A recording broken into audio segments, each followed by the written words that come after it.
Losers bracket final, best of 3 series between the Raiders and the Akatsuki. Towers of Doom, and well, Ultralisk is missing, gets actually subbed out today for Cure. Cure is playing with the team, cross server, big shout out to him. Always awesome when we see some of the North American players play on the European server and playing cross server. So yep, big thank you for subbing in today here.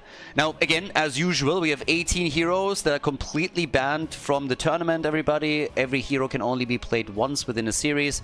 So we had awesome games in qualifier number 5. Teams are still fighting for more points so that they end up in the playoffs, that they climb the leaderboard and can then fight for the $2,000 of prize money in the playoffs themselves. As mentioned, prize money is put up by myself, so the whole tournament organized, of course, too. Bit of an early Christmas present. Just wanted to have a cool tournament at the end of the year, and Meta Madness has so far absolutely delivered. The qualifiers have been a blast. I cannot wait for the playoffs. They're going to be fantastic. And even the games here have been pretty epic. This match should be amazing as well. So, yeah, it will be fun to see how exactly the boys perform, particularly with Cure now, of course, today, and with Darkmok. Bit of an HGC throwback on that side too. Stitches gets banned.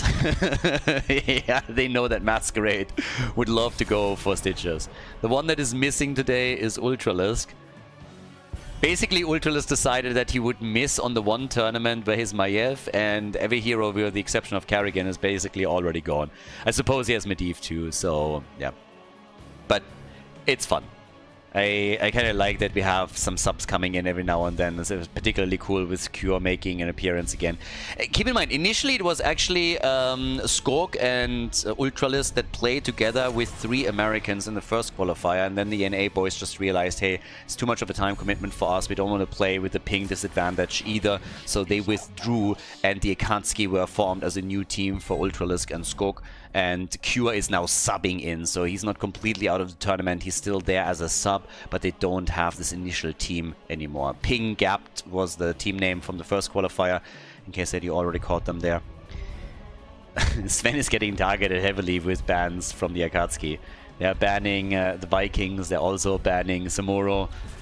And here comes Chromie. Chromie and Nubarak. Okay, so quick stuns into burst damage. I like it. I mean, Sven chose Dehaka, obviously an amazing hero on Towers of Doom. I mean, generally an amazing hero, especially in the context of this many pre-bans happening. One thing that surprises me a bit is that we have not seen Ragnaros at all.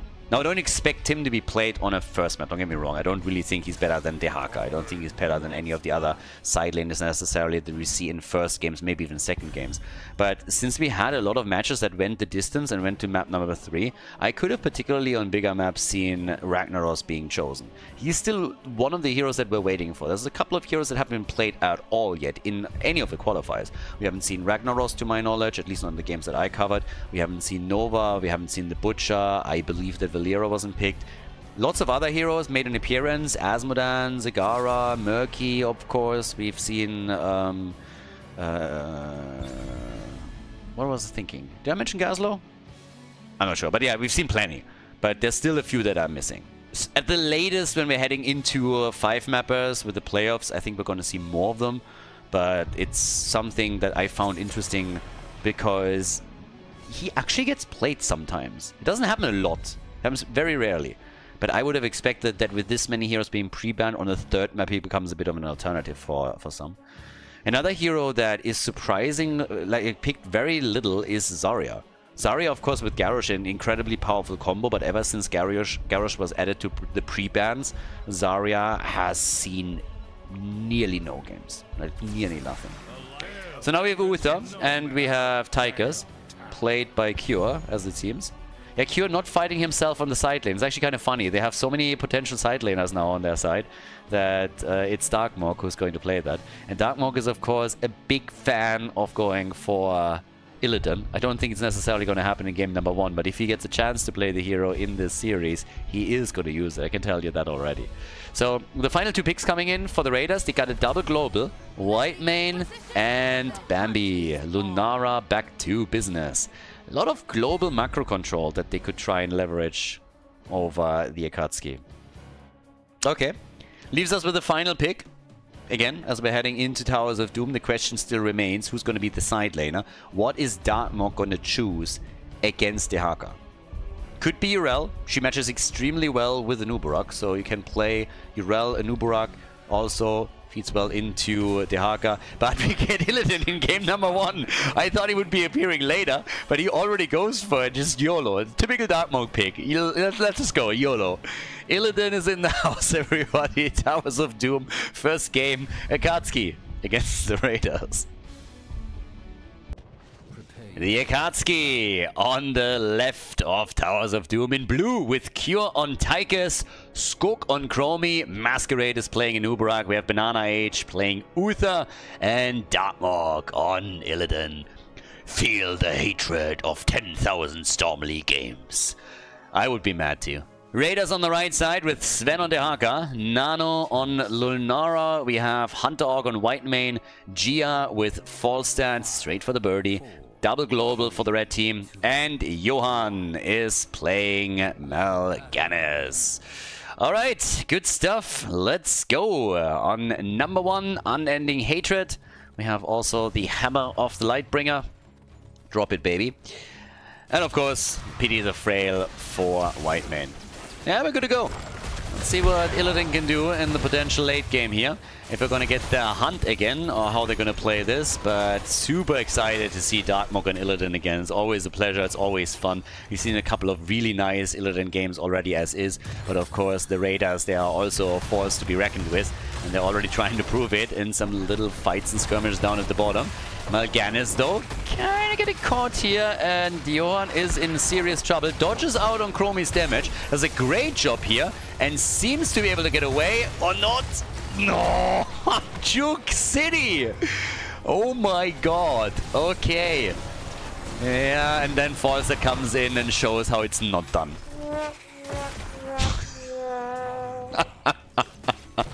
All you had to do was copy Mal'Ganis. And the Akatsuki, they're not happy with only 1 kill. They want more, and they nearly got Bambi. But yes, Mal'Ganis just jukes them out 6 days to Sunday. And then Falster comes in and is like, I can do that to you, and gets immediately hammered. So, yeah, not the good kind of getting hammered.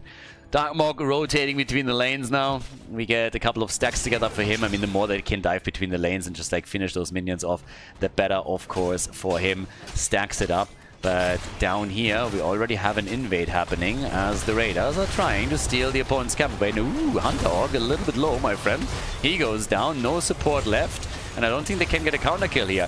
Bambi is poking, doesn't get a kill though. Camp is taken by the blue team, and there's the stun, and Illidan is already chasing them hard. Falstad is going down again, and Sven gets murdered too. The Akatsuki, ladies and gentlemen. 4 kills to 0, off to a great start, and they're dropping Mal'Ganis as well. Nano has to dodge on this a bit. Pumpkins are making it in, and this attempted aggression by the red team backfired heavily. He lost way too many heroes here. Gave also more stacks over to Illidan, which you're kind of trying to avoid, of course, too. Or his late game is going to be brutal. But yeah, Banana Age is still riding that yellow snowflake, which is always bad news, by the way. I mean, yellow snowflakes, very suspicious. Very suspicious. Here's a little bit of life advice. Do not, under no circumstances, eat yellow snow. Just don't. It's gonna bad news for you. If you find yellow snow, just stay away from it. Banana Age, for some reason, seems to be really attached to it.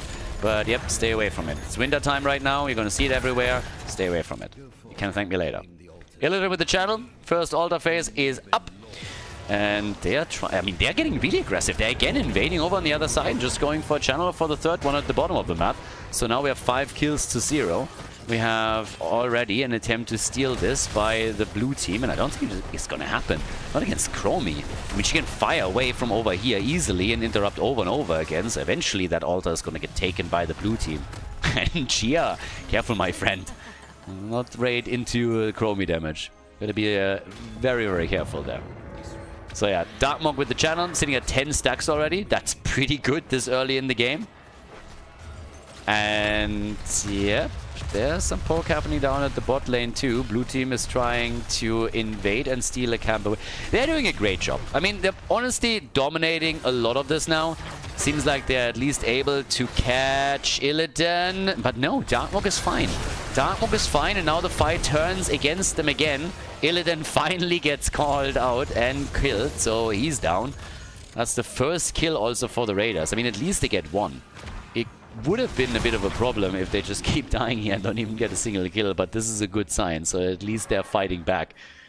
But the game hasn't been going all that well for them.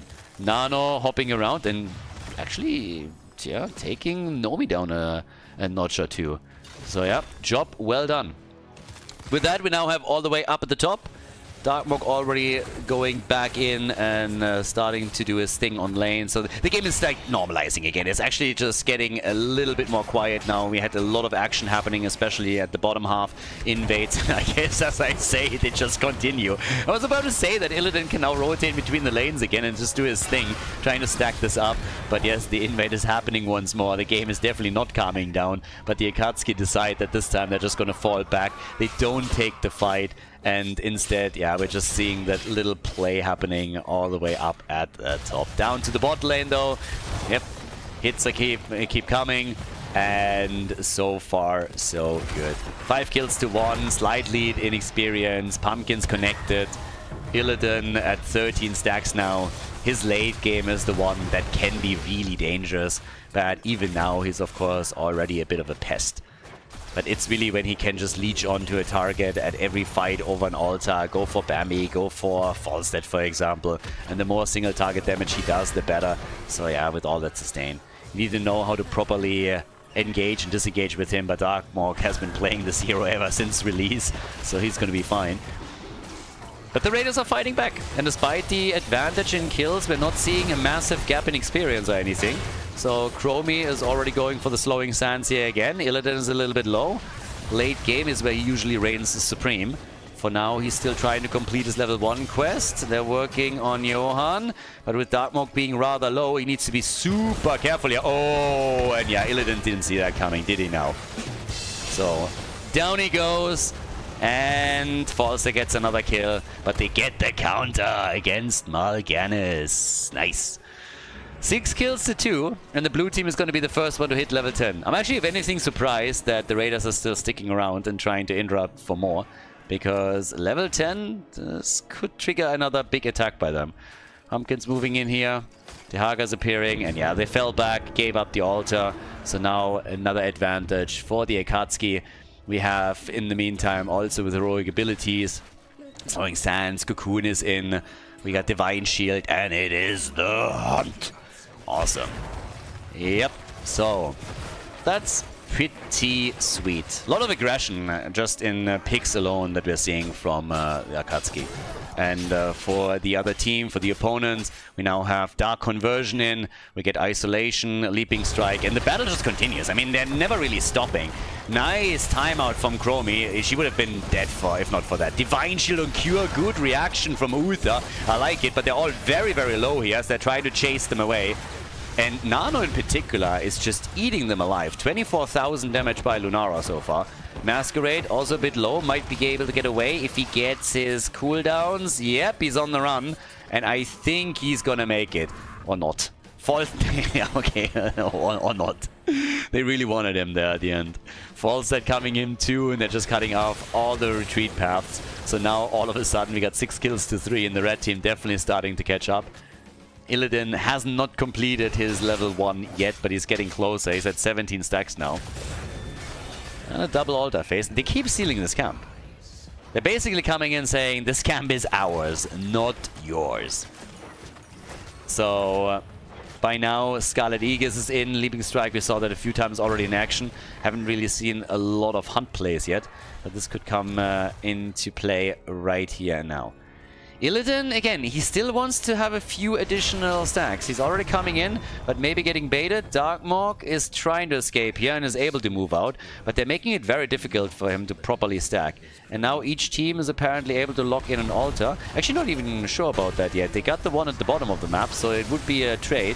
Banana with a heal, alive. Cocoon against the birdie. Falstad has been hit. Illidan is coming in and he's still staying in the middle. He wants to complete this quest if he can. And he's getting close. He's sitting at 18 stacks. It's about to hit 19. If he can get the quest reward before he engages into battle, that would be the dream, but it's not happening. Gets dragged and licked, but the battle at the bot lane continues. Q a bit low, pops Odin, and starts to go straight for some extra damage against Mal'Ganis in particular. Illidan again back in the middle for another minion wave. Super close. Also, he wants to get level 13 for the team, but he wants to have that quest reward. It's going to give him a lot more damage on the auto attacks and everything that comes with it. So yes, Illidan is going to complete it in just a second. Not a lot more needed for him. Dehaka is trying to prevent it, but it's already too late. 9 minutes and 30 seconds in. Illidan is done with the quest, and that of course gives him a lot more single target damage right now. Will definitely be able to get something done here. But yep, it's still coming.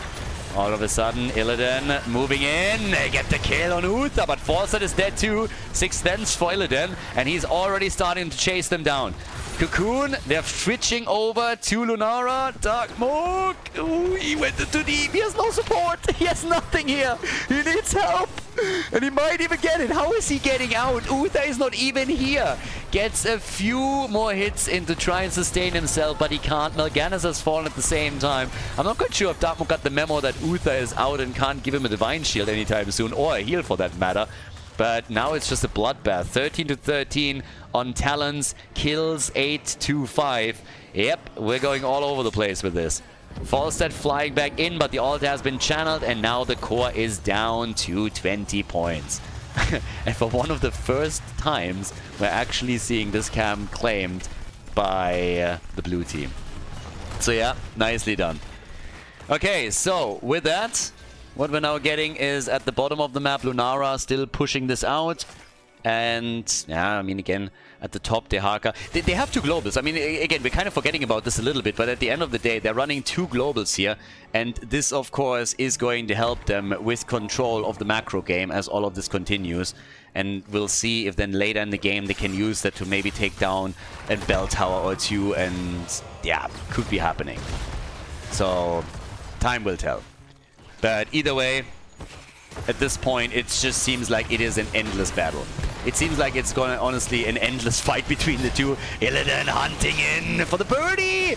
And nearly getting a kill here. Whitemane doing whatever she can to keep them alive, but Illidan just went too deep. And this is the Darkmook special. This is absolutely the Darkmook special in these situations. So right now we have Illidan and Uther both destroyed, and this is just symptomatic here. They go a bit too aggressive and then they're starting to lose ground. So with that we have an early level 16 talent for the Raiders, and they start to slowly take the lead in this game. They're still behind on the objective by 16 points, but they're starting to do a lot better right now, and it might be the turning point here. The next set of altars is obviously going to be announced too. They're already getting into position at the bottom of the map. But yeah, this is going to get super interesting now, because there is a big chance that they are going to be the ones to now pull ahead. If they can get the altars right now, if they can maintain that talent advantage, that experience advantage for a little bit longer and just build on it, then there is a chance. And they get those kills. They go for Tigers in the middle of the map. They get the channel at the altar at the bottom. So now they have 32 points against 20. Obviously, they are trying to just maintain that momentum and also take some bell towers. But since we haven't really seen a lot of walls destroyed yet, it's going to be a bit tricky. Down here, at least, they were able to take it out, but they haven't put any damage on that bell tower at all, which is going to change soon. But yeah, Illidan is also still stacking. With every single minion wave that he takes down, his threat level increases as the game continues.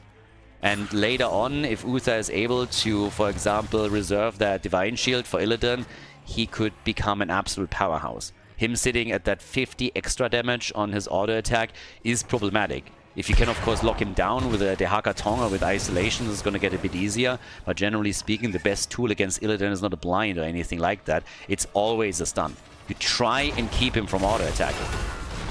Slows are decent as well if you can keep him at bay just a little bit.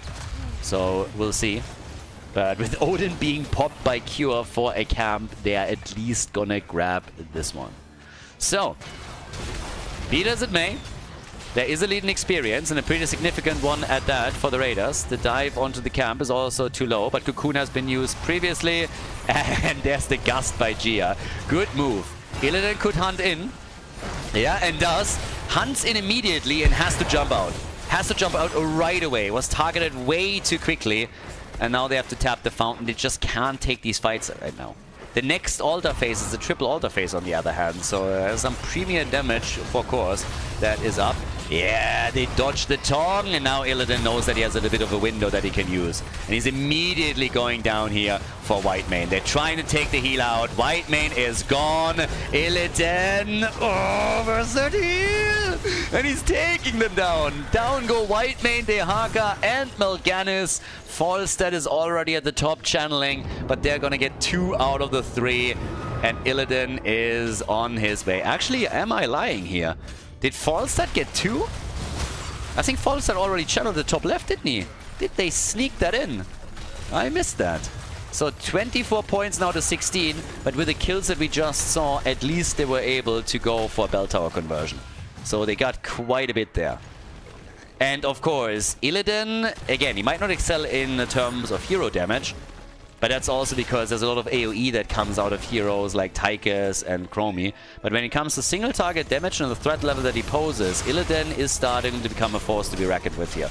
With every single minion wave, every single hero kill that he is part of, he is going to become more of a menace. And that will be problematic as the game continues. They get the boss too, drop the opponent down to 12 points on the core.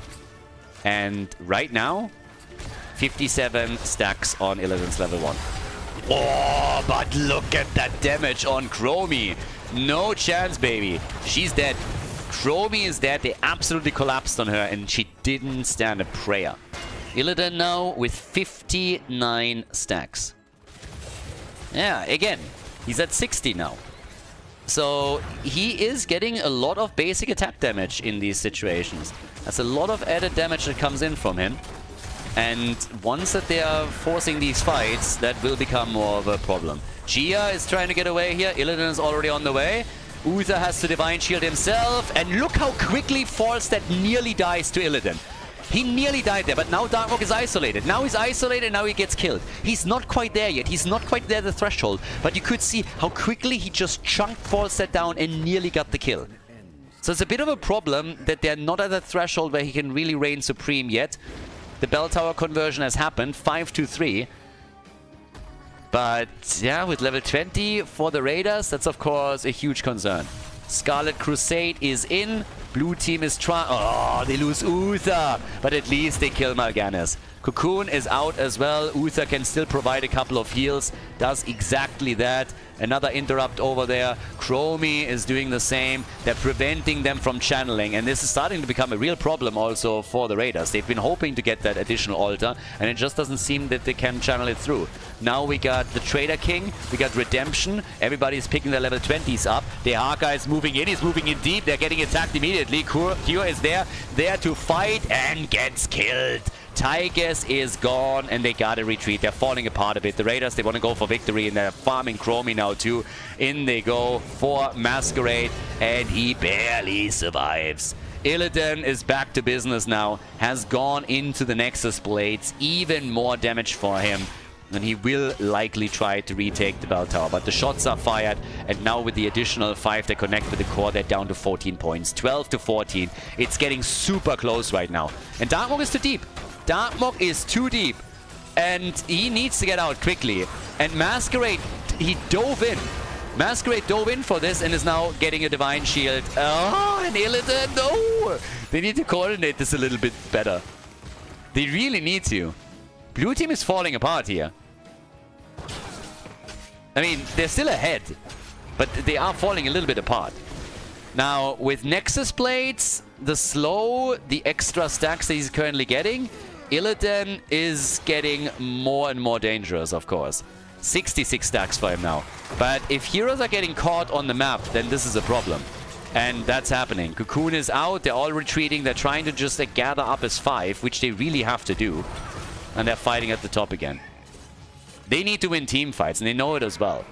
But the longer they can drag him out, the better, since Illidan's auto-attack damage is going to increase as this continues. Them retaking the bottom bell tower is just a matter of time. It's just a formality. And yet they're all sitting tight already. Here comes the invade. There's the gust again. Illidan, hunt any second. There we go. Illidan can hunt in. Can get close, but Tychus is dead. Uther is dead. Before Darkmook even makes a move, the fight's over. Yeah? Shitty calls. Don't know what to tell you. They go for the bell tower, they don't have vision, and then what happens is the gust that was already happening previously, the same play is being made again. You can already see how much damage Illidan does in these fights. The problem is, if they are looking at situations where Illidan can't fight with the entire team, then... I mean, what do you expect?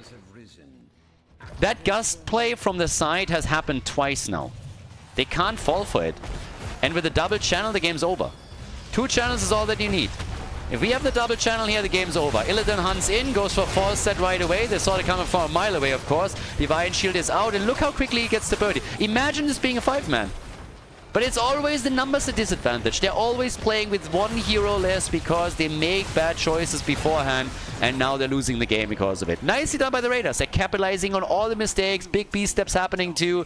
And this is just great work from the Raiders. They capitalized on all the mistakes. They knew about the threat level that these guys would pose later, so they tried to never give them a breather. 3 points on the core. Fawcett has moved over to the top right, and this is the way.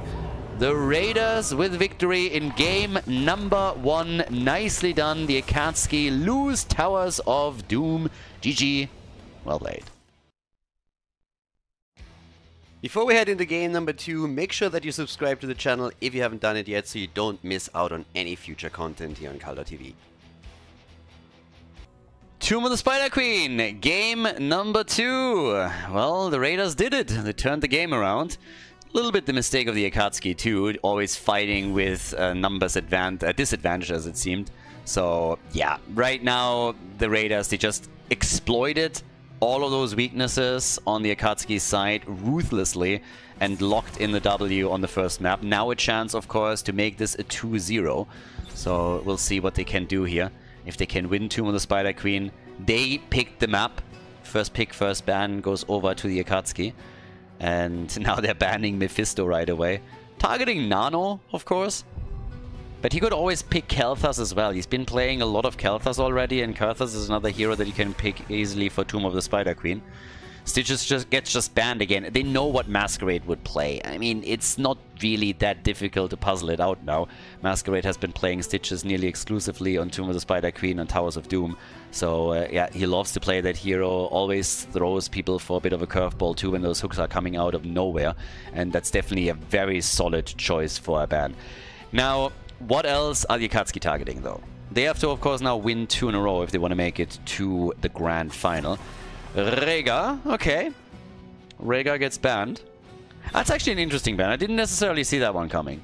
So targeting supports here, getting rid of Rhaegar and the Ancestral that he can bring. And the Raiders, I mean, who would they target? If they want to go and also target supports, they could target Banana, obviously. At least a bit. But yeah, depending on what their plan is, maybe get rid of... Okay, they're banning supports as well. They're banning Stukov. We could have a bit of a wild game on our hands here. I mean, it's game 2. Don't get too excited. 18 heroes are pre-banned, 10 heroes can't be played because they've been played already, so 28 are out. A lot of those are supports. We're not going to end up with a no-healer game. It's not a thing. But we could definitely see a couple of interesting off-picks here. And Cure starting with Medivh. That's honestly would have been my ban. Getting rid of Medivh. Because I'm currently asking myself what exactly the Raiders are going to try and do here. And even if they're going into something like Kel'Thas, Medivh can threaten Kel'Thas with good portals. And the shield is also extremely annoying if Nano wants to go for another Pyroblast, for example. We've seen 3 games, I want to say, with Pyroblast now, haven't we? Rex on Malfurion. Okay. Yeah, Sven on the bot lane right now. Rexa can be extremely nice here. Also for interrupts on the turning point, of course. But with Medivh... If they're going for some kind of sniper composition, for example, to just use Medivh to portal aggressively into the opponent's team, that would be pretty awesome. And I think that would be right down their usual playstyle. Here comes Jaina with burst damage. Urel for Darkmok, okay. Ah. I'm looking at Masquerade and I'm thinking right now, what is he gonna play? Varian, I thought might be an option. Depends a bit on what Banana is now going to try and play, of course, as well. Malfurion is already taken. But if you have any kind of stun, any kind of possible follow-up on a taunt, Jaina with her damage, you could portal Varian in. Banana's Ana gets banned because everybody hates Banana's Ana. It's pretty bananas how good Banana is with Ana. That's why most people ban Ana against Banana. So he's not gonna get Ana in this game. Definitely ban makes sense. There was a period when people always banned Ana against Banana. Okay, Gul'dan also. I mean, honestly, I personally believe that Nano's going to pick Helthas no matter what. I mean, Gul'dan is obviously good for him too, but if he has a chance there, it goes for a mage, and I think we're going to get Helthas again. He's been showing it several times now. Why would he change his MO? Muradin is coming in. Cassia's still up too, right? Greymane? Sometimes the games just blend together, but yeah, I guess Greymane is also still up. Alright, yeah, we got the doggy still. Greymane is still in. And we get Nano with Nzebo. This is a game, so these are the moments when I wouldn't be too surprised to see Ragnaros. Probably more so if this was game 3 with 10 more heroes banned. We get Masquerade on a main tank Imperius, and we get Daggett Kain. And Gia now, final pick. What do they play? The combo of Nazebo and Ragnaros was played back in the day. I don't think we're getting it here, by the way. But it was played back in the day because Ragnaros can delay objectives easily. If this was game 3, I could totally see that as a comp. But I'm still curious what Gia is going to pick. I mean, Kerrigan is also up if you want to go full stun. And there we go. Kerrigan is the pick. Tomb of the Spider Queen. Game number 2. Raiders against the Akatsuki. Let's go. Tomb of the Spider Queen on the left. Skok on Jaina for the Akatsuki as the blue team is trying to take 2 wins in a row to move on to the grand final and face off against the Saboteurs. Cure with Medivh, Banana H on Daggett Kain. We have Darkmok on Urel and Masquerade on Imperius. To the right side of the map, the Raiders with Sven playing Rexa. Red team obviously only need of 1 more victory.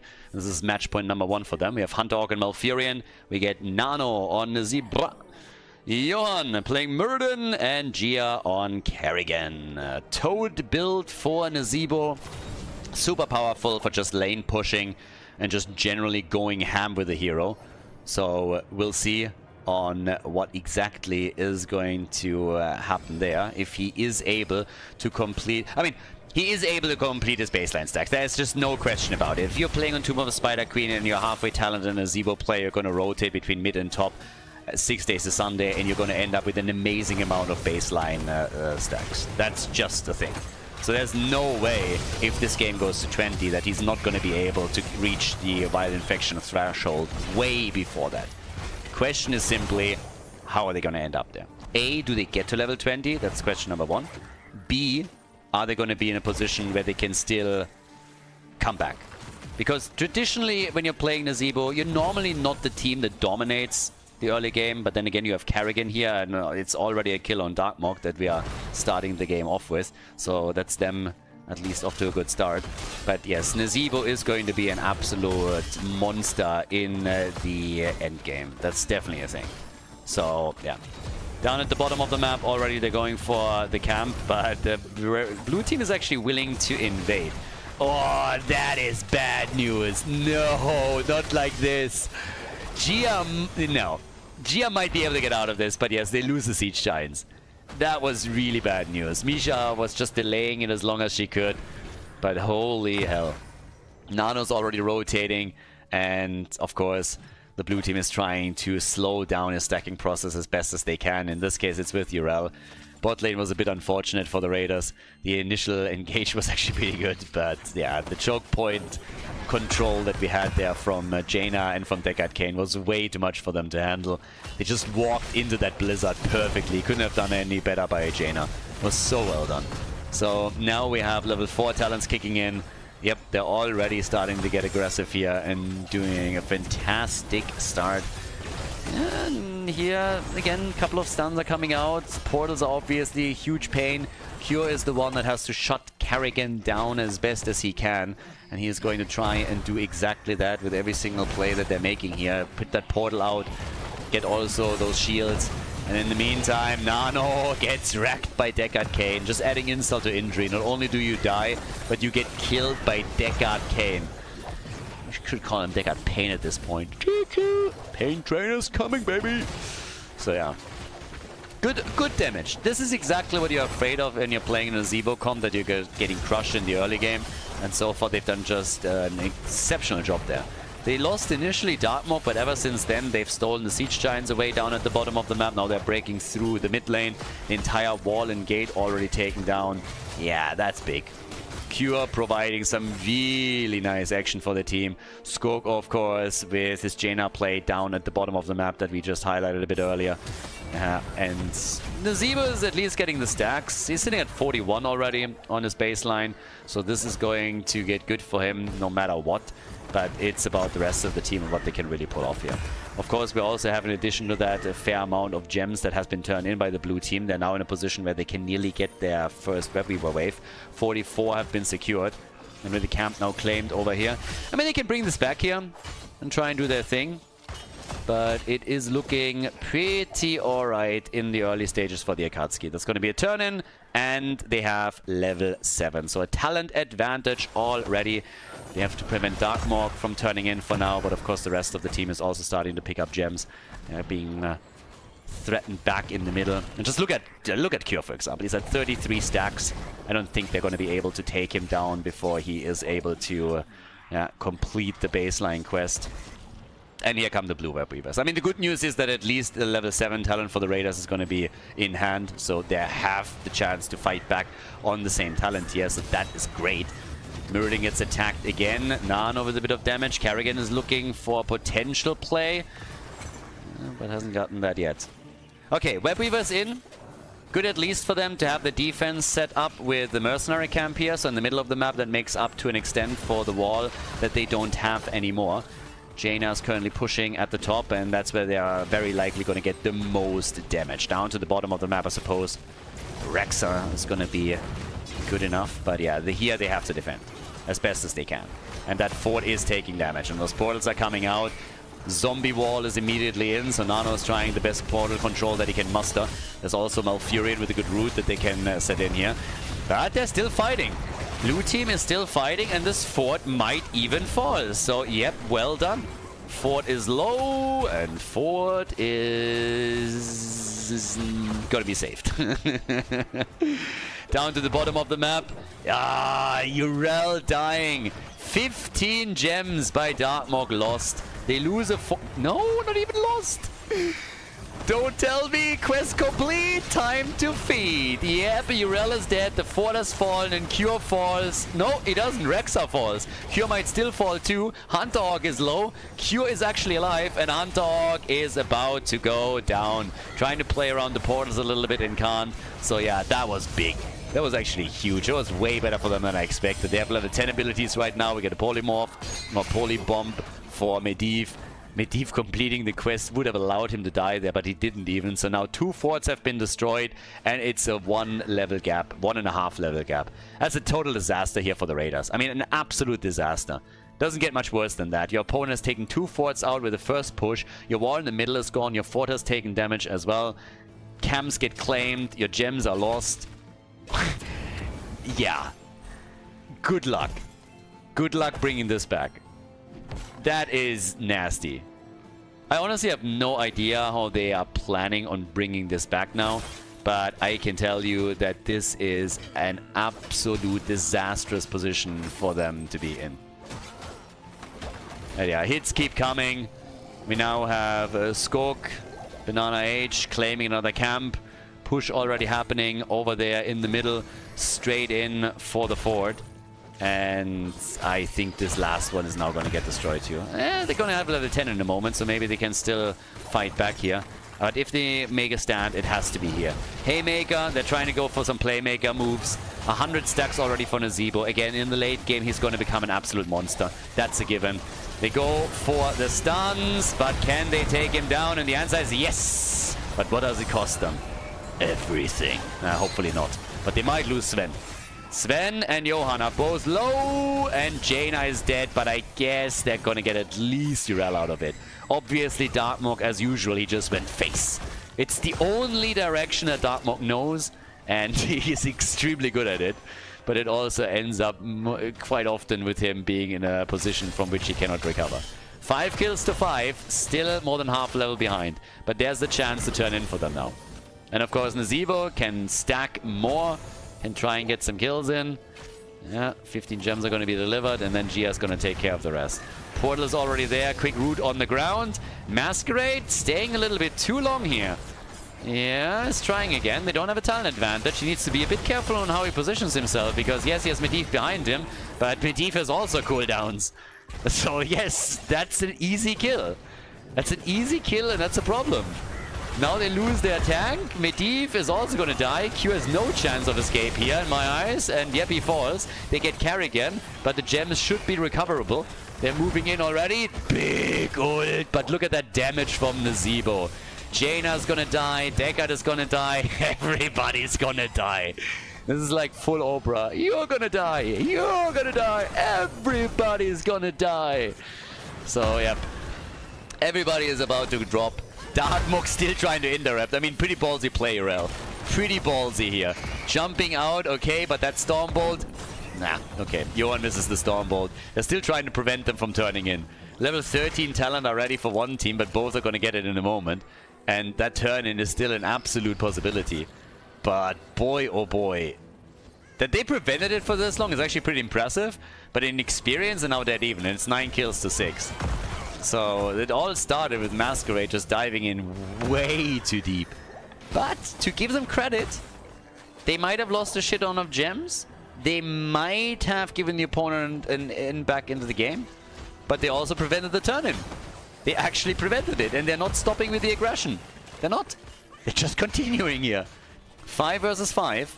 And now, still, the question, can they turn in, yes or no? Q is just hovering at the top turn-in spot. There's 56 gems in the hands of the Raiders. The Akatsuki are defending them as best as they can. It's all about structures at here on out. And don't forget, with the Toad build for Nazeebo, if he is able to get on structures, he's going to melt them away. Even without Vital Infection, he's going to get a lot of structural damage in. That's why they're trying to go for him here. Lot lost. Nano, they really want him. I mean, holy hell, they got a hard on for Nazeebo. That's ridiculous. They really want him here. They can't get him, though. At least not now. Masquerade, low and dead. But Carrigan died, too. Carrigan died. Big damage from Nano. Fantastic Ravenous Spirit here. Absolutely crushing them. And just looking at the damage numbers, 28,000 for Nazeebo already puts him into the top position here. Just look at those toes. Look how much damage these shitters are going to do. And I mean, the web weavers aren't even here yet. So you got a camp, they're opening this up a little bit. They of course have to do damage now. They have lost nearly every single fort. They gotta do damage, and they gotta do it quickly. Nazeebo is perfect for this with a Toad build. Structural damage, that is his thing. They're trying to chase Darkmok again. He's able to escape. Down at the bottom of the map, this is going to be an easy defense. Carrigan is already there. Nazeebo in the middle. But they have to do at least something here. The problem is that the defense from the blue team has so far been absolutely stellar. Every single time they got attacked. Now if they can defend against the web weavers too, that would be huge. Meridian has to be careful so he doesn't have Avatar. But Johan has made some nice plays with the Playmaker already. But it is limiting their options a bit. They're pulling ahead in experience, but eventually they need to take some of these forts out. And it's not happening with this push, as you can see. So that's a problem. It's a really big deal right now. You gotta do something here. You gotta make some moves, and currently it is just not working for them. At least not properly. So, what can they do with this? That's the big question. Can they make a couple of moves here already in the next jump coming in? Maybe an opportunity right now. Haymaker, alright. And what else can they pull off here? Maybe another move for another kill. The level 16 talent gives them a slight advantage that they could now try to exploit. Yeah, Medivh goes down, and it's Nazeebo again. Nazeebo with the Ravenous Spirit, getting lots of damage out, also taking some of those minions down a notch. But, yep. And 11 kills to 7. They are starting to turn the flow of this game. The momentum is definitely shifting. They are fantastic in just shifting the momentum heavily. And so far it's working. Another Red Web Weaver wave. But of course they also gotta be able to do some damage with this. It needs to be a little bit more momentum and taking some of those structures out. That's essentially what this comes down to. Take a couple of structures out or you are not going to make your way back into that game. Control over the turn-in points, and therefore the middle of the map is crucial. And with Muradin dying, that is bad news for them. Like, really bad news. It's great stacking for Nazeebo the entire time. But now another hero gets attacked and killed, and it is Rexa. Rexa getting wrecked. And this push is not going to be successful for them. Great damage from Imperius by now too. Even surpassing Jaina. They're starting to dive back down to the bottom of the map in the hopes of catching Nano. And, well, he gets pollied. Could still get a heal. Root is out, and Nazeebo gets away. He's even able to turn it a bit against Masquerade. Not enough to really get a kill here, but still able to do a little bit of damage and work. It's a spicy one. Obviously, Akatsuki want to force game number 3. I mean, duh. But the Raiders, they are holding on to this as best as they can. And as long as the game ends up on level 20 and Nazeebo gets his power spike before there's several keeps down, this would be good news. The fort has been destroyed, so that's the final fort that has now fallen. They're still trying to go for that one. That's 39 gems. 39 gems, and they should, I mean, now they should be able to get him. Darkmork, Medivh might be able to save him a little bit. Nope, there it is. 39 gems are out, and they're just daring Medivh to touch ground. That's a lot of gems. That's a lot of glitter that they just lost. And now Banana Age is also getting caught. These are the plays that they need to make in order to bring it back. 2 turn-ins, and they didn't take a single fort out. That's the reality that we're looking at here. 2 turn-ins, and it didn't do anything for them. Now they have a chance to get more and more stacks for Nazeebo, which is exactly what they're doing. They're getting him closer and closer to the 175 that he needs. But yeah, boy oh boy, it is getting spicy over here. They go for boss at the bottom of the map. They still have to defend the key because Skog and Cure have decided that they are trying to pressure them here. But the boss is going to be taken one way or another. This is getting nasty. I mean, so many weaknesses and mistakes that could be exploited. If they lose Jaina now down at the bottom of the map, can you imagine? That's another 16 gems. They're losing way too many gems right now. There's the Haymaker play against Masquerade. He immediately pops his ult. They're zoning as best they can. Boss is already up at the top. Masquerade is gone, and that of course means that they're again playing a 4 versus 5. In comes Nazeebo. Quest is already completed, so boy is looking good over here. And topside, they are taking the fort out. 19 to 19, even experience again. The first fort is finally destroyed, and they're not stopping there. They're moving into the middle, trying to take another one out. This is looking good. Kerrigan gets trapped by Nazeebo. That wasn't intended, but she dies anyways. So, yeah. Talking about a little bit of asymmetry here. That is a bit shitty what just happened here. Just a tiny little bit. Oh boy. Yeah, boss is getting work done. Can you imagine if she didn't die? Can you imagine if at that point they would have just been able to save her? But yeah, not so much. Alright, so that is bad news to say the least. But okay. Time will tell if they can make up for that. There's another set of blue web weavers though. This is the big problem. They're making some really nice moves. They're making the correct plays. They're pulling ahead in kills. But then it is the blue team that gets another objective. And so far, both objectives that they've gotten have gotten the mad value. They've destroyed every single fort, and it's all about the keeps now. They need level 20, and they just don't have it yet. Once that Nazeebo has it, he is going to be incredibly powerful. But they just do not have that right now. So, yeah, it's crazy. It's honestly crazy. I mean, this is just hit after hit coming, and they're going to lose keeps now. It's so frustrating from their perspective. For the Akatsuki, it's great. They're always making another move back into the game, and finally we have level 20 in Wild Infection. Nezebo has currently 41,000 damage. So let's say 40,000. Let's see how that damage explodes as this continues. But they lost the keep now. So this is the problem that they have. Quest is completed over here too. But yes, Nezebo will now become a bigger and bigger problem for them. They have to keep him alive. He's the one that everybody is now watching out for. Because especially when he gets on structures, he should be able to just melt them away. It's not only about the hero damage. But just wait until you see him on structures, dropping a couple of toads on anything. It should melt within seconds. But they are way behind. They have destroyed a single fort. One fort. That's all that they got so far.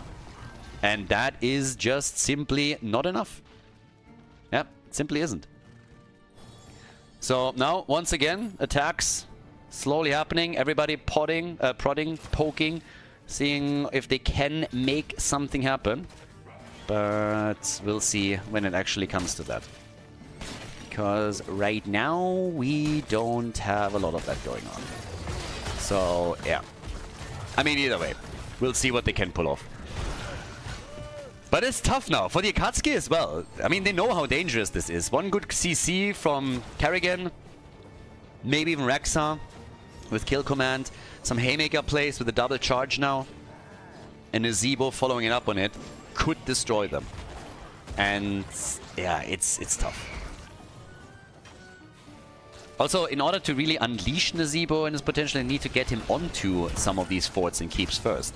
And they're pretty much pinned down in their own half of the base, of the map. So, yeah. Also, by the way, we got Thunderstrike over here. Look at this. Thunderstrike and Reverberation. I mean, damn. Muradin sustain? Nah, not needed. Screw sustain. Who needs that shit? Unnecessary. Went into the Grand Slam. It's all about the next team fight. And there's one team that has enough for a turn-in, and that is the Raiders. The blue team is getting a bit closer, though. But yeah, so Nezebo gets caught by Deckard Cain here, turning in again. 28. I think they're gonna let... No, they're not letting it slide. Down here, Misha goes down. There's the slam into the stun and the kill. Bye-bye, Medivh. Medivh is gone. And oh boy, we are off to the races. We definitely are. 4 versus 5. In comes Jaina. Has to ice block it. Kerrigan looking for the combo. She finds it, and that's a kill. That's the kill. They kill 2. Muradin gets out, and now it's a 5 versus 3. And all of a sudden, the shit is hitting the fan here as the Akatsuki are just getting chased. Kerrigan hopping through the map like a bunny on crack. They go for the old man, and they take him down. 10 kills to 17. Catapults, on the other hand, at the core, and they are chunking 20 minutes in. Somebody needs to go back. They're going to lose way too much damage. I think they're going to really lose way too much.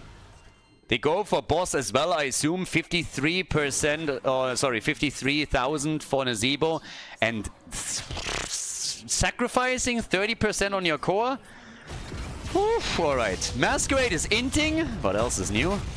More news at 11. Yeah, I don't know what Masquerade was trying to do here. Urel now died too. They turned in! Ah, sexy! Okay. Alright, I'll take it back. That might just be worth it. Okay, fair enough, fair enough. If boss and thing would have been taken, they at least have been able to turn in. So they're trading this for defense. I was just about to say they're staggering their deaths. It still sucks, but at least they got the turn in. I guess they're trying to buy themselves enough time to get the 5-man back on the map. So, yeah, that's... You can make an argument for that. That's 30 seconds, though. So if they defend quickly, they might still be able to go for the boss. And for their own turn-in, obviously. Their own turn-in should be a given. The question is, can they get the boss as well? But yeah, so 17 seconds, that's enough to go for boss, and then they can still try and turn in. They can't lose Rexa, though. Uh-oh. Uh-oh! Sven! Yeah, he's gonna die. They won't be able to save him here. He can delay it, but he is dead. Boss gets taken at the top, 21 minutes in. What a game. What a game, honestly. Ridiculous. They have 66 gems in their hand, and now they have taken a boss, but they gotta retreat to save their keep and core. So, yeah. Nazebo, by the way, just to highlight that a little bit, he's sitting at 250 stacks. Just saying. 250 already. And this game is not over yet. So, yeah, he is going to boost this a bit more. I can promise you that much. So, we'll see what they can do with this.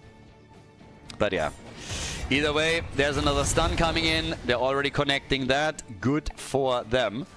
And what else can they do now? I mean, yeah. Turn-in has happened. And now the red team with their web weavers. Alright. So, over to the right side of the map. Obviously, everybody is now getting ready for this as well. And the team just needs to make sure that they can somehow defend against this. Not necessarily going to be easy, but definitely still possible, since it's now 5 versus 5. We have 19 versus 11. Damage output is now 56,000 for Nazebo, 62,000 for Jaina. But this push is going to hurt a bit more. Top side, the boss has only done a little bit of damage. Nothing insane, honestly. We have now the push coming through in the middle, and this is when Nazebo is really going to shine. This is finally an opportunity for him to get onto structures. The entire time he wasn't able to get any toads in against structures. It was always fights in the middle, but now they're breaking through this super easily. They have still a lot of gems that they're holding, so another turn-in would be in the cards if they're all surviving through this. But it's also a good defense from the Akatsuki as they are taking down the web weavers at the top and in the middle with ease. Yes, the keep has taken damage, but they haven't been able to destroy it. At least all of the forts are going to fall. So structurally there is going to be an advantage for the Akatsuki still, but it is a small one. Fort is gone. What a game. This is such a crazy game. It feels just from the entire time, it just felt insanely intense and close, and it still feels like that. Cure, of course, is giving so much vision now to his team. Mirrodin is down at the bottom of the map. They're still roaming the map. They're trying to get additional gems. They're at 61 now. They can try for another turn-in. Mirrodin is already anchoring the turn-in here, and Nazebo, yeah, gets his gems delivered. Gia is also able to deliver everything that he has, so that puts them at 57 that they have turned in. Once again, Masquerade getting attacked, and Nazebo again. And Nazebo is crushing. Every single time his abilities connect, he is crushing. He's taken over. He's top damage in the game now. 63,000 is what we're seeing from him here. So, yep, he is looking awesome. But again, all that's needed is the Akatsuki to get a kill or two. And Skok in particular has been murdering it. He has nice damage. He's made some really cool plays. Q has been facilitating one big play after another. So if they can continue that trend just a tiny little bit, then all they need is one team fight and then go straight for the core, which is, again, at only 69%. Nice. So, yeah. Anybody's game to take. Anybody can still win this. And that bot lane is a huge problem, which is exactly why Darkmook is now going for another set of Siege Giants. Zebo came over again, sitting in the middle. Turn-in for the blue team is still too far away for the Raiders to be worried about it. But they got to deal with the Siege Giants, and they know it too. Boss, by the way, boss is up in a minute. So then they have to watch out for that as well. And Nazebo is starting to get a bit closer to 300 stacks. 291 at this point. He's a monster. He's an absolute monster. Camps are still up, and it's only a question until somebody makes a mistake. Who is going to win game number 2? Are we going the distance? Are we going to game number 3? Or will this be a 2-0 victory for the Raiders? After we already had a pretty intense game number 1. I mean, game 1 was honestly bonkers. Game 1 was already awesome. And now we're looking at this game. And up at the top, there's, by the way, a catapult that is going to murder that top side keep. If they don't send anybody back, the top side keep is going to fall. If the catapult gets on it, this thing should get destroyed. But they look for the fight. They look for the opportunity there. Minion waves are coming in. Maybe they can save their keep. Minions might save the keep. Might have spoken too early. The minion wave timing is actually pretty solid. So yes, the catapult is going to be taken out. Red team turns in, goes for Masquerade, and gets maybe a kill. Toads! No, he gets out. Oh boy, they got the web weavers. 27 minutes in and we have web weavers. And after that, the boss is up. Boss is up right after this. Alright, web weavers are going to save those lanes a bit. All the way up at the top. It has to travel the distance. Here in the middle, this is the best chance that they have to take a keep down. Nazebo is above 300 stacks. They're trying to jump here at some point. They're going to look for a target. Mirrodin's already hopping in. They're waiting with Carrigan. No vision from Medivh right now. And yes, look at the damage from Nazebo. Look at this. Look at this. I mean, it's insane. The man is crushing it. That keep is definitely gone. The question is, what else can they do? Imagine them getting a kill here. They could go for core. Nazebo, when he unleashes his full force, is insane with Vile Infection. Look at his siege damage. 313,000 siege damage. Every time he gets just some toads on structures, they melt. They melt.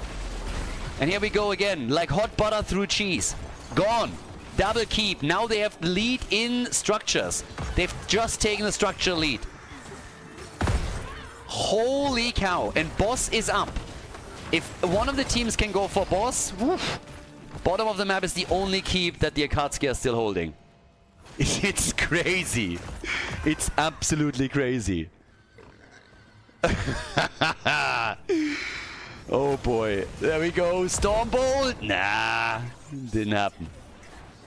Okay, so maybe another chance over here. They go for Darkmog again, and he again eats that Stormbolt. The combo is there. At the top, they're fighting. Toads everywhere. Good damage from the Zebra. And he's trying to do more. They are sieging up on this. And now it's actually for once the Akatsuki that have to worry about their core and the catapults. Core is at 94%, has taken some damage already, so both teams have now taken core damage. They catch Urel! She gets out, Stormbolt combo! Ah, the stun didn't connect. What a game. Guys, we're 29 minutes in by now. 29 minutes into game number 2. Oh yeah. Another stun over here. 19 kills, 212. They're chasing Masquerade. Johan is just YOLOing, zoning Stormbolts out one after another. Zone, zone, zone. Don't have to hit these things anymore. Enough gems for a web weaver wave for the blue team, by the way. They got enough gems now. Damage numbers are nasty. Oh, maybe now? Big damage immediately, but the portal is there. Portal is there. Mirrodin, big lead. Here's the Grand Slam. Can he make a move? Darkmog is jumping into the back. This might be the chance. Jaina, holy shit. Skok, calm the fuck down. Double kill against Malfurion and Mirrodin. But do they get Medivh? They do. Carrigan. Can Carrigan carry again? Gia with a backpack. No, the combo. But the kill. And the Zebo kill stack on Kane. And he's dead. Nazebo is down. Rexa is the only survivor. And he's gonna get murdered too. He's buying time. 5-man team wipe. They killed them. 2 are still up on the map and they take the objective. They're trying to end Nazebo with 95,000 damage. They're trying to go for a game with the Web Weavers. And guys, 36 seconds until Nazebo is here. Catapults on the core will end it. What a game. And it's Gia. He died. Sorry, it's Skok. He died early, but he crushed them. That fight was massive. 2 heroes are back, but it's Malfurion. Malfurion can't do anything here. Carrigan is going to be able to help them a little bit, but look at the catapult damage. Look at the catapult damage. Mirrodin takes them down, but 42%, and Web Weavers are spawning right here. Tranquility is in. Carrigan is ready. They can kill Masquerade, but they need to kill these Web Weavers. Nazebo is back. Nazebo! Don't tell me they saved this. Do not tell me they saved the game for now. They killed Urel. The fuck is happening here? Jaina, ice block, 6%, 3%. They die. It's over. We are going to game number 3. What a series. Oh my god.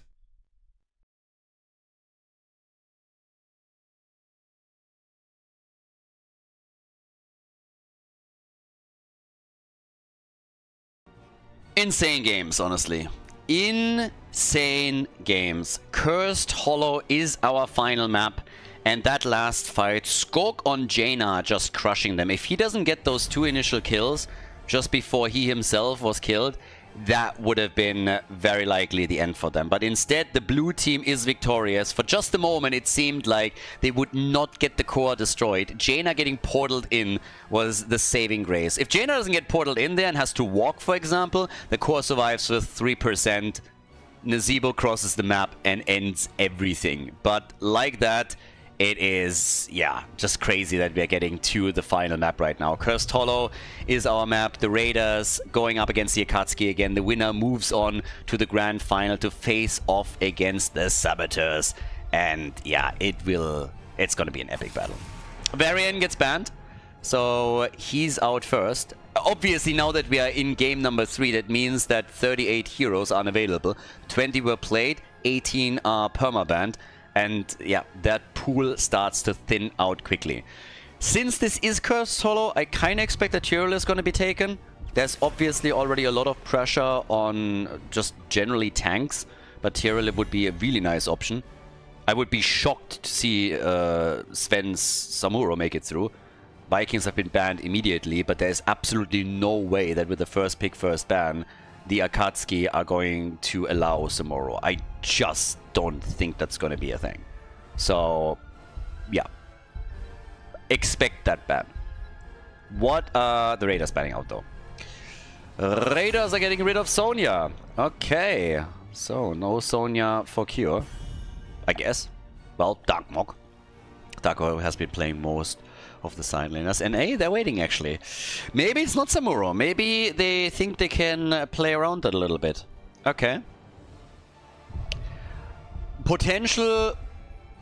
What else are they going to be afraid of this much right now? Arthurs.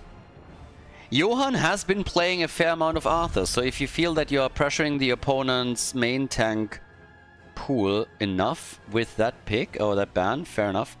I mean, the Raiders have been doing this multiple times. They're playing Arthurs and they're pretty much playing Syndragosa, and has been doing wonders for them throughout all of this. So banning that out might not be a dumb idea, honestly. Didn't even occur to me, but now thinking about that ban, that's actually fairly solid. Now ETC gets chosen first for the Raiders, so they are still looking at the frontliners. Stitches, of course, is still up. He has been banned twice, but here's an opportunity for Masquerade to actually play the hero. They go Cassia and they go Rhaegar. Raiders could go ETC side lane, pick Stitches for themselves, or just ban him on the next rotation. They could seriously threaten the frontliners. For a second I was just thinking maybe there's a chance that they're going to play Cho'Gall. Maybe not. Probably not. But yeah, so here's a chance how they play this now. Stukov, Greymane. Oh yeah, Greymane is still up. I talked about Greymane in game number 2, where they decided to go in a Zebo instead. Yeah, I remember. But are they banning Stitches out therefore?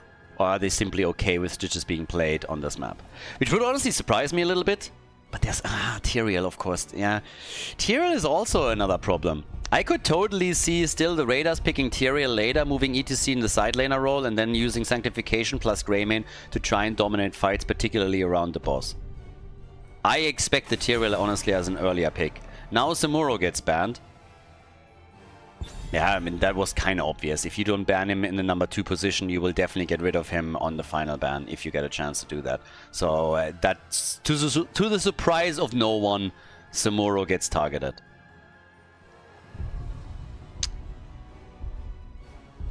And I expected a Stitches ban, but apparently not. At least they're hesitating here. They ban out Chen. Okay. Fat Illidan gets banned. I didn't quite think about Chen. That leaves Stitches up. Masquerade plays it usually on Towers of Doom and or on Tomb of the Spider Queen. So there's a chance that he picks it here. Tyrael is up too. Could be played by them. Could be ending up in the hands of the Raiders if they're willing to move ETC onto the side lane. But there's the Tyrael pick. And Thrall. Alright, so Thrall for Darkmok. We get Tyrael. Final 2 picks now. Sven and Nano have not chosen yet. How are the Raiders gonna play this one? Final map. Loser takes 3rd place. Winner moves on into the grand final to face off against the Saboteurs. Artanis and Leoric. Alright. Let's go. Totally ready for this. Artanis, Leoric. Good stuff. There's a big front line. Very heavy commitment when they're fully engaging as well. They need to make sure that Masquerade, once that they go in deep, does not get that sanctification off. That's got to be pretty crucial too. Cure, final pick, and he gets Ghost Malthael. Also nice choice against this setup. Final map, everybody. Cursed Hollow, game number 3. Prepare yourself for battle. The final map, we're going the distance. We are on Cursed Hollow, and on the left it is Malthael, played by Cure. We got Skook on Cassia, Banana H on Rega, Darkmork with Thrall, and Masquerade on Tyrael. Over to the right side of the map, it's the Raiders with Sven on Leoric, Hunter Orc on Stukov, Gia's playing Greymane. We got Nano on Artanis, and Johan is playing ETC. Alright. Stage is set. Let's see what the players can do here. Level 1, we're getting reactive parry for Artanis. Of course, a lot of heroes banned out for this final map, and they're already trying to go for a bit of a cheeky one down at the bottom of the map, which so far hasn't really done a lot. The idea was, of course, to try and go in, take one of the towers down. That kind of backfired a bit, so they called this properly and were able to move straight in, stop this from happening, and now it's just an even fight from here on out. With level 1 talents kicking in with the Trolling Thunder over here for Thrall. We have, in addition to that, also the Colossal Totem starting up. And of course, everybody is looking for kill number 1. And it seems like it's going to be Masquerade. There's the swap into the tower range. Masquerade gets out and hits the spray. It would have been hilarious if he would have gone for the spray and then all of a sudden Greymane comes in and kills him with a cocktail or something like that. That would have been fantastic. Absolute stellar. Doesn't happen, but it would have been more than a little bit glorious. So the attacks are still coming. Everybody is brawling it out down at the bottom of the map currently, but the minion camps or the mercenary camps are now up on the map. And with that, we are, of course, getting some extra action on it. ETC barely dodging out, by the way, on Cassia's damage there. That would have been pretty funny as well. But okay, siege giants are being taken by both teams. We have it from Nano on the right side of the map. Obviously up at the top left, it's Thrall played by Darkmork, who's doing the same thing. Leo is pushing the lane out. Sven is just swinging for the fences with Leoric, which again reminds me that I want to have a baseball player skin for Leoric. The Ice Giant is amazing. I love it. I love the Janitor. But it would be ridiculous to see Leo as a baseball player just swing for the fences, and every time he gets a kill or something, he just points at a home run or anything like that. I mean, the possibilities are honestly endless when you just think about it for a second. Level 4, we're getting the Crowd Surfer. We also have now Thick Skin for Greymane. And everybody's still waiting for kill number 1, but of course a lot of minions are on the way. A lot of mercenary camps have been claimed, need to be defended against, and the first objective is also about to pop up. So yeah, we're gonna get this in a moment as well. Thrall on level 1 with Trolling Thunder as explained. We got the Frostbolt pack on level 4. Doesn't really come as a surprise either. Potential synergy with Alpha Wolf on level 16 that he's going to be looking for. And Johan is already trying to bait him in a little bit. So if he has a chance to get a slide as Darkmork goes a bit too deep, that could be kill potentially. But yeah, nobody gets baited on this just yet. The Tribute is spawning on the other hand. So now that we're talking about objective number 1, teams are slowly getting into position.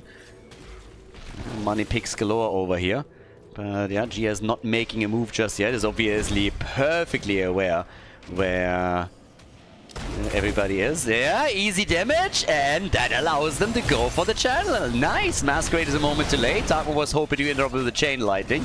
That didn't happen. So that's an easy tribute.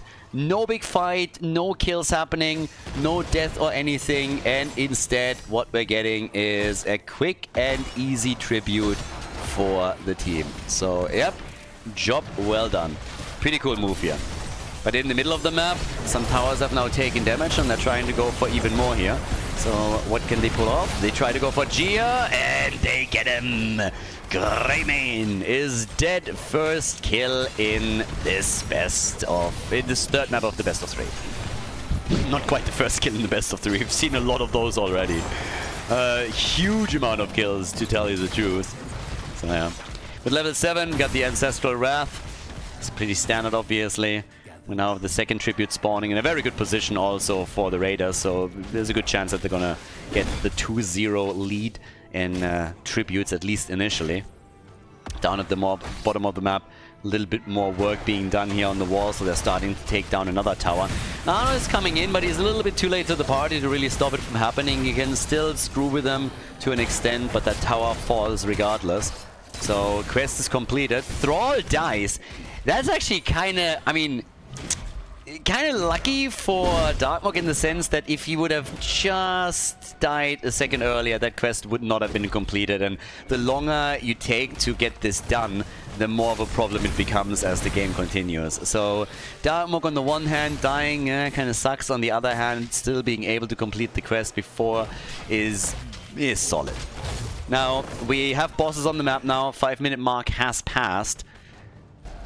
Good damage done at the bottom of the map, and at the top Leoric has attempted to repay the blue team in kind, but has only been able to break through the wall. So yeah, a couple more siege giants are being claimed by both teams. Everybody's just checking up on the bosses, making sure that nobody's going for a sneaky one here. I mean, it's particularly Greymane, of course. They can do a lot in that situation. Without amateur opponent, Atanus is still a hell, but not as brutal as he could be. And the teams are slowly heading into level 10 as well. The Tribute, the next one, is spawning more over to the left side. And yeah, they know this is going on. This is an interesting battle to happen now. They are going straight in full vision for the boss, and everybody knows what's going on here. So yeah, they are aware. We have Sanctification now. There's Judgment. No, we don't. We have Judgment. What? Mosh Pit! Oh yeah, baby. Make him dance. And he slides back out. That was pretty cool.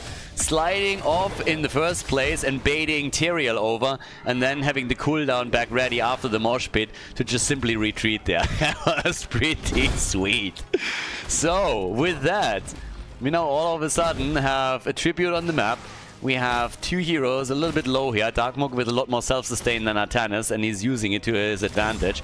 Another attempt to go for the boss, but the tribute gets channeled by Cassia down at the bottom of the map, and they're of course fully aware of it. So now they're trying to make the play for boss. Problem is that Stukov is getting stunned, so that's the first issue. Thrall is not here yet. There's going to be a 5 versus 4 in a moment. Thrall is slowly rotating over. Depends really on how quickly they can make these moves now. There's the swap. Banana in trouble. And they're still playing it against Masquerade. But Thrall is here any second, and he has Sundering. Masquerade is trying to get away, is able to get out. And so is Johan. Super low though, and Sven falls. Sven falls, and Cure plus Masquerade are both dying shortly after that. Malthael and Tyrael are gone. Another slide, another attempt to get a kill here. Darkmog is maybe in trouble. They're trying for the swap, and they get it. Sundering is in, but Thrall is dead. So is Artanis, but obviously the numbers advantage is now really playing into the hands of the Raiders. 5-man team wipe. Everybody dead, and they go for boss again. 6 kills, 2-3. Nearly the same experience. Tyrael and Malthael, they are back up and they're on their way. But of course the heals are now coming, and they decide to go for the tribute instead. The pings have already happened. ETC could move down there as well. They go for that boss and lock it in, and then of course it's a question of what happens on the blue team side. This one is going to hurt. Down here, they could go for Curse now too. If they get an early level 13, for example. The slide is in, and that's a Curse. Nobody's dealing with this. That's a boss at the top lane and a curse for the team. And this is big and good news for the Raiders. This is about as good as it gets now. They have a boss at the top that will do damage. They have a push happening at the bottom of the map, and in the middle, Greymane is aiming for structures as well. This is guaranteed to do work. There's at least 2 forts that should be falling here. Well, there's still a wall there and towers. Okay, so maybe they're not going to get 2 forts, but they're going to get a lot of structural damage done regardless. That should be a thing here. ETC sliding now down to the bottom of the map. They're destroying the wall. They're destroying the towers in the middle.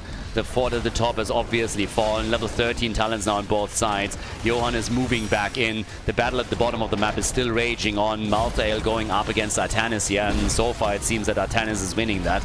So, yep, as the fight comes in here, there's another swap attempt, and Nano is getting some damage in on the fort, at least. Over here, Darkmok still the lone defender against the boss, who's doing solid work and opening that wall up even a little bit. Darkmok gets caught also by the root. The towers is down. Over here, Mosh Pit! And a Cassia kill. 2 more seconds on the curse. Could fall down to the bottom of the map now in an attempt to get another fort destroyed or a boss taken. Yeah, they're going for a double boss play. A delayed one, delayed by curse, but they are gonna get this. Or at least they should. There's the swap. Tyrael in trouble. Really low Q as well. It's Stukov that dies first, though. Last rites. Greymane is dead. They're winning a 4 versus 5. They're winning a bloody 4 versus 5. And are totally crushing them.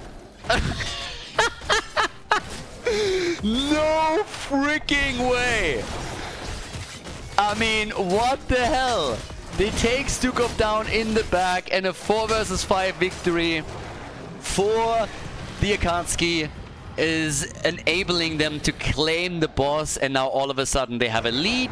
It's 7 kills to 7 and they can destroy the fort at the bottom of the map. Damn! I mean, damn! That is quite something. So, yeah, that is big. That is huge. 35,000 for Cassia, and she wasn't even part of the fight. Ridiculous. It's not even a Harry Potter movie. Judgment. And Artanis just doesn't give a shit. I mean, if he's good at one thing, he's good at 2 things. He's good at dying, he's good at just tanking tons of damage. So, yeah, in the middle, the fort nearly destroyed. At the bottom, the fort nearly destroyed. Both of them make it, at least for now. But holy hell, what a game. What a series. Every single game a banger. Mosh pit, and it gets interrupted. Full duration, last rights kill, and oh my god, the blue team with lots of momentum. But they still lost Malthael. They're looking for another kill, though, and they're getting so close to dropping Greymane. Artanis again on Cassia. Cassia is low and swinging in comes Leoric, and he gets the kill. They're body blocking Darkmok. He's also going to get killed. Yes, eventually he's going to fall. Ah, well, Ancestral is actually still up. Banana H doesn't want to use it though. Banana H, look at him. He's just not using. He's like, yeah, we're going to die anyways. He's saving it for the next game. Oh shit, there is no next game. Ah, damn it. So yeah, Rhaegar is just sitting there. And is like, yeah, we're gonna all die. He must have had enough mana. Unless I'm mistaken, he had more than half his mana pool still.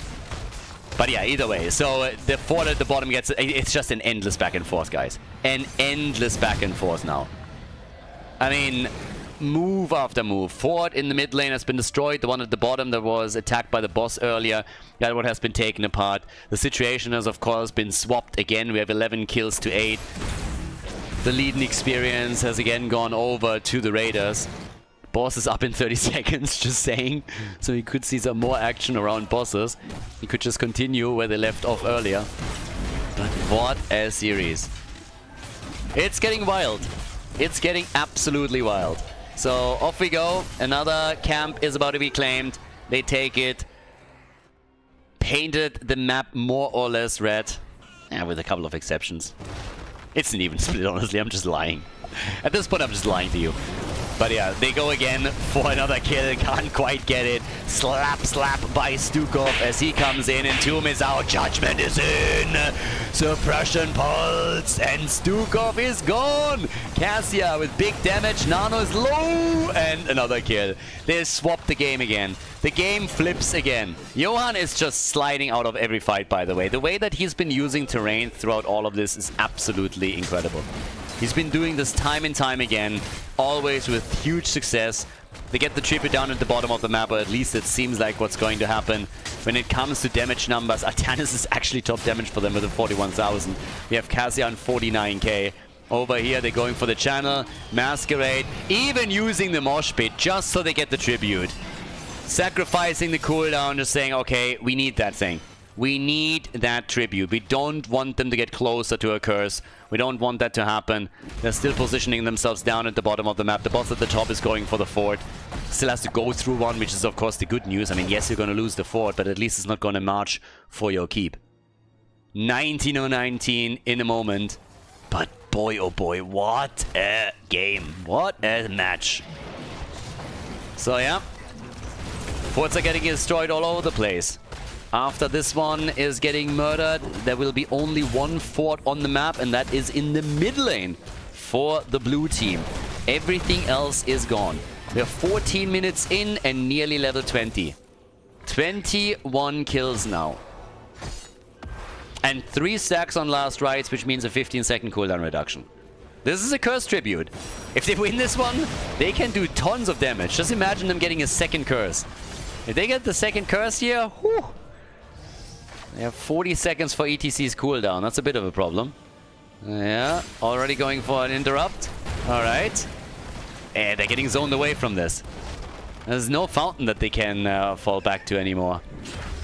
Level 20 is a bit closer for the blue team. I mean, if they're trying to buy time here, it's not going to work for them.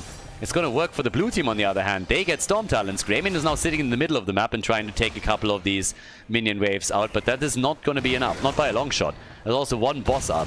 So yeah, if you want to do something, then the time has now passed. It's going to be 2 tributes to 2, meaning the next one is going to be a guaranteed curse for one of these teams.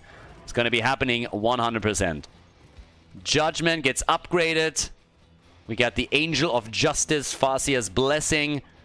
Cassia has gone into the Rock Stopper. And Artanis with some experience here. They, again, be careful. Alright, 20 versus 20. There we go. Hunter's Blunderbuss. And Tomb upgraded. The Orbital Bombardment is in as well. I got some really nice Storm Talons. Very cool upgrades for them.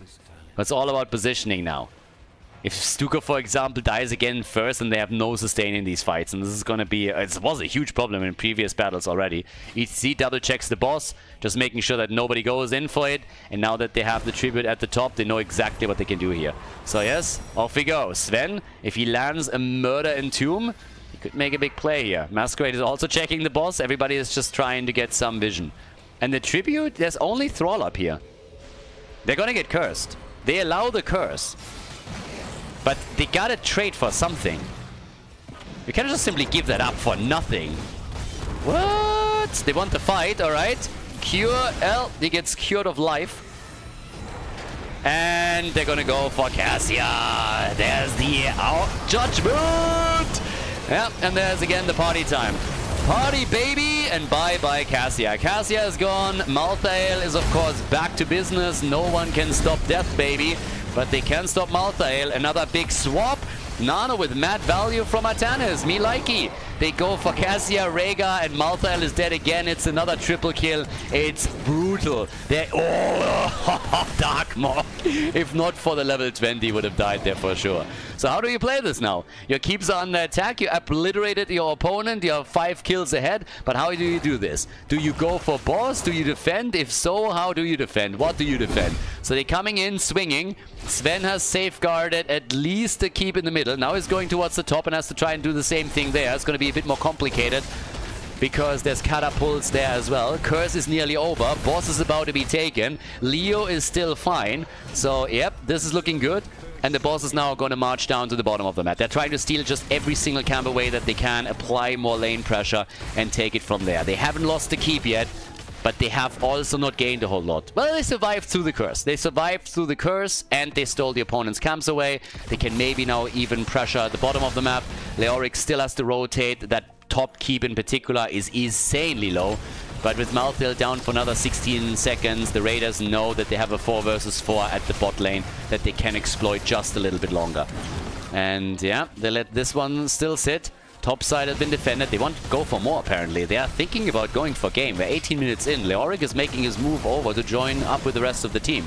They got all their ults back up, so they can use them now.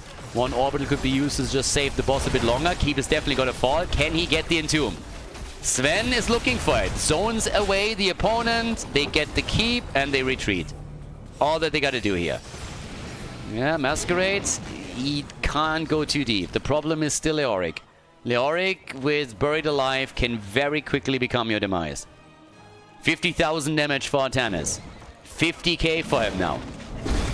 Over here up at the top, Masquerade is looking for a target. Angel of Justice. And let's not forget that the next tribute is still a potential curse in favor of the Raiders. It's an insane series. An absolutely insane series. Boss at the top is up. And everybody is getting ready for it. So right now, everybody is just eyeing what happens around the boss. Everybody is keeping a bit of an eye at the bot lane where the tribute is gonna spawn. And all the way up here, the entomb is missing. Malthael isn't here. If they could have entombed anybody, that would have been a kill. Without Malthael, a 5 versus 4, they would have been able to do that. But now Cure is on his way. And here comes Judgment on Leo of all heroes. Well, they were trying to go for Stukov, I guess. There's a slide. It's a party. Whoop, whoop. But Thrall takes down ETC. And that's the first kill. Hunter goes down. And boy, oh boy. Honestly, the big problem in this fight was just simply Skog missing the Entomb. And it really hurts me to say it. It really does. Sorry, Sven, not Skog.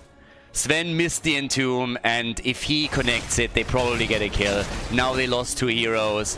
He's been playing amazing games as a side laner. Again, they're banning him oftentimes for a reason, but of course now it's a move for the boss at the top. They gotta pressure the core somehow. This is gonna be game. And again, if he hits the Buried Alive when Malthael isn't even here, then I think they win the fight, they take the boss, and they have a chance to end the game. Now they have to somehow try and defend this, and it's going to be an absolute nightmare. There's Judgment already, even with all of the heals and the attempts to keep them alive. I don't think it's happening. Last rites, that's the end of Leo. That has to be the end of the series.